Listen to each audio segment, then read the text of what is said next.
Recent emerging zoonotic diseases have had significant impacts in industrialized countries, despite well-developed health systems and sanitary infrastructures, and their impacts have been even more devastating for middle-income and developing countries.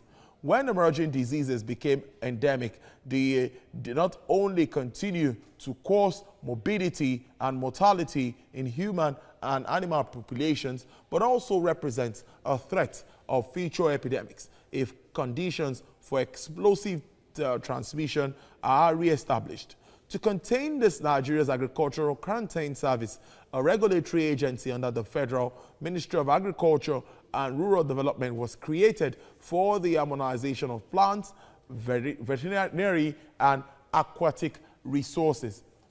NAQS promotes and regulates sanitary, animal and fishery health measures in connection with the import and export of agricultural products, with a view to minimizing the risk to agricultural economy, food safety, and the environment. The main objective of the agency is to prevent the introduction, establishment, and spread of animal and zoonotic diseases, as well as pests of plants and fishery, including their products.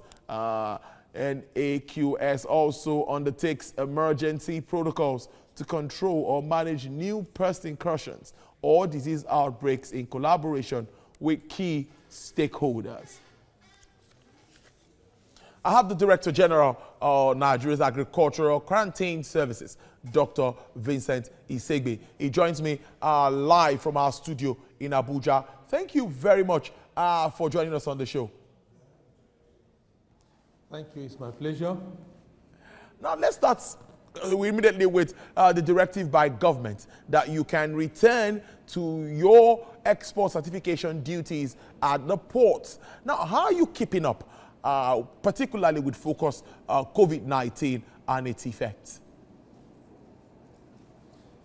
Thank you.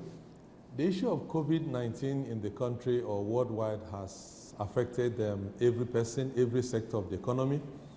And the services of the Nigeria Agricultural Quarantine Service is not an exception. However, at the commencement of the COVID, the lockdown, we initiated moves to the government, and approval was given that we should go alongside, begin to resume export of our agricultural commodities. We had that in mind because we realized that in other parts of the world, especially where we have comparative advantage of agricultural produce, we needed to send agricultural produce to the outside world, because somewhere else, in other places, we realized that they couldn't even come out as much as we were able to do in this country. So we saw it as a big opportunity, to organize ourselves and then to begin to do the export. It hasn't been easy because of logistics and the issue of movement, but we had to do something, and that's what we initiated to do even during the lockdown. Thank you. And now tell us efforts made to ensure that there is no gap in the veterinary quarantine ahead of international flights resumption. We know locals have started, international will soon start. Now, considering the same COVID-19 that we are talking about, so what's on ground to address all of this?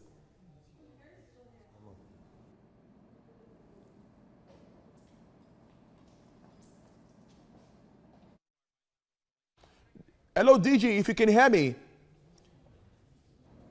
I can hear you now. Okay, I'm talking about efforts being made to ensure that there is no breach in veterinary quarantine ahead of international flights resumption.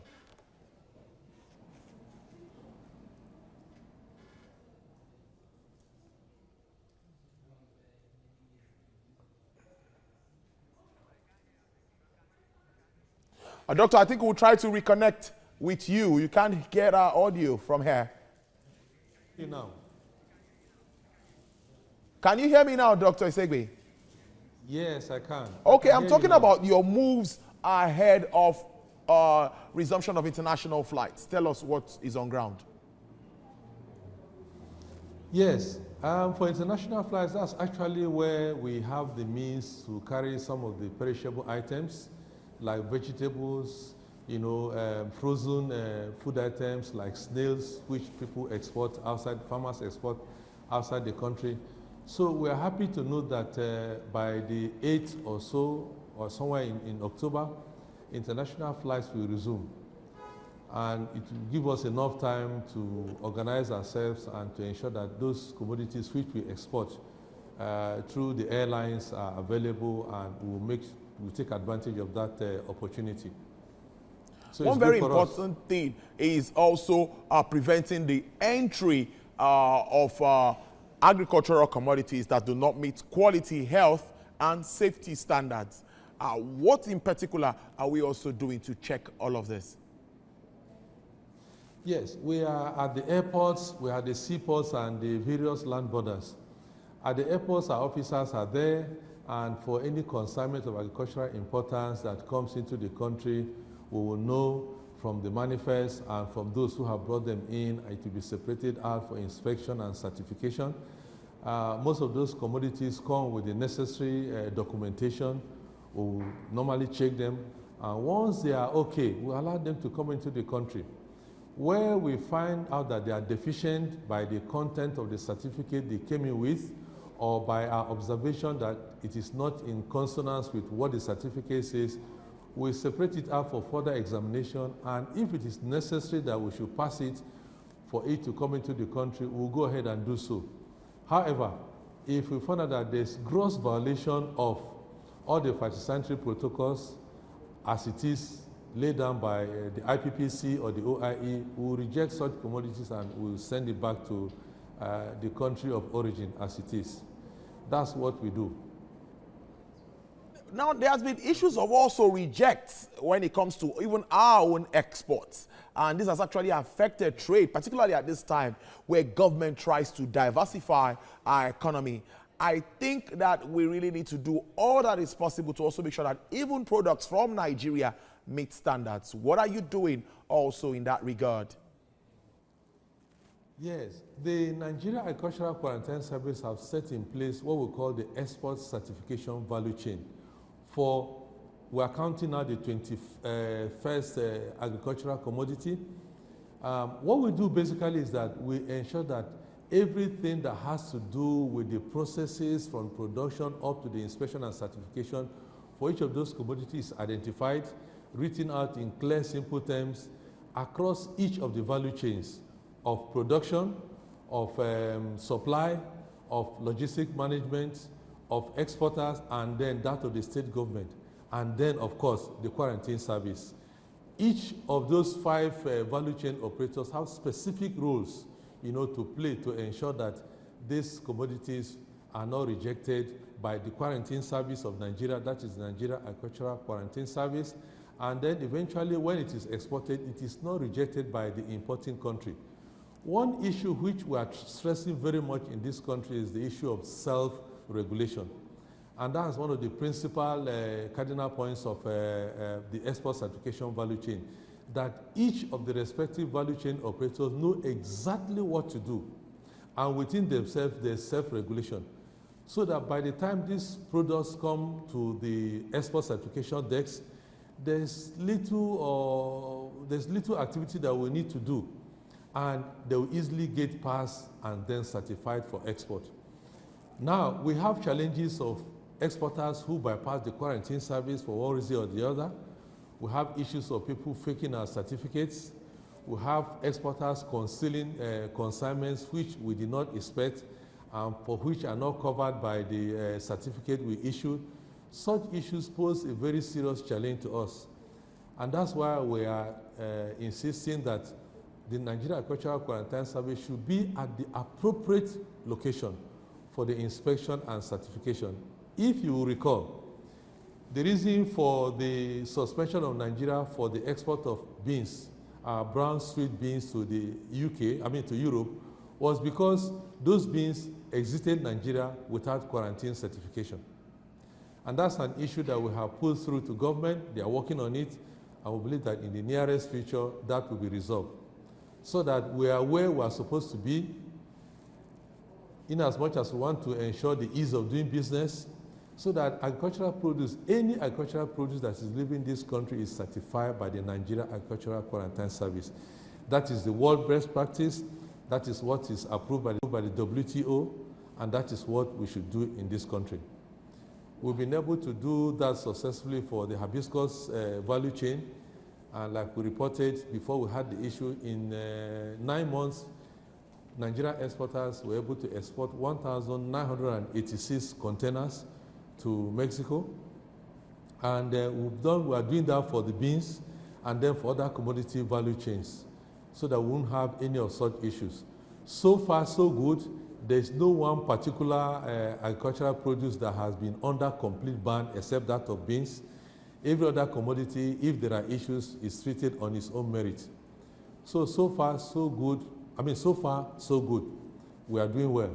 The vegetable export, even during the lockdown, is on, and we do quite a lot every week overseas. Okay, let's round up. Let's round up with the recent destruction of donkey hides, what millions meant for exports. Tell us more, and what efforts are also doing to check future occurrence of issues like this one. Yes, in 2017, the Nigeria Agricultural Quarantine Service submitted a memo to the National Council of Agriculture. The meeting was held in Port Harcourt. The NCA is the highest policy-making organization, policy-making body in the agricultural sector. So there it was accepted that donkeys are going extinct. So many of them are being killed without any replacement program. So what we did was to set up the same donkey value export certification value chain. And what we are saying is that, one, before you can be involved in donkey business, you must have a replacement program in place. That is a breeding program, a ranching program. We are in liaison with the National Animal Production Research Institute in Zaria, Shika, because they have the mandate for donkeys and they are working hard on it. So that if you want to do the business, we will not stop you from doing the business, but what are your plans in place to restock, to replace whatever you are slaughtering? If you don't have that in place, the Nigeria Agricultural Quarantine Service will not support your export program. We want to state clearly that donkey meat is an inconsequential product of donkey hide export. For those who slaughter donkeys, the main purpose for slaughtering donkey is for the export of the hide. Those who eat equine meat, that is animals in the horse family, eat horse meat. Again, the horse hide is not for export.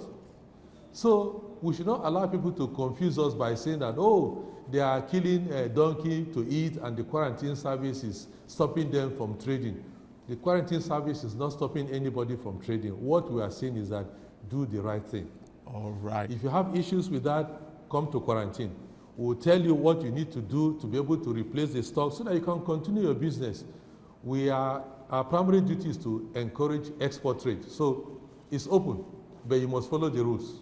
All right. I think we can leave it on that note, following the rules. The Director General of the Nigerian Agricultural Quarantine Services, Dr. Vincent Nsegbe, giving it out to us brilliantly there. Thank you very much for your time and enjoy your break.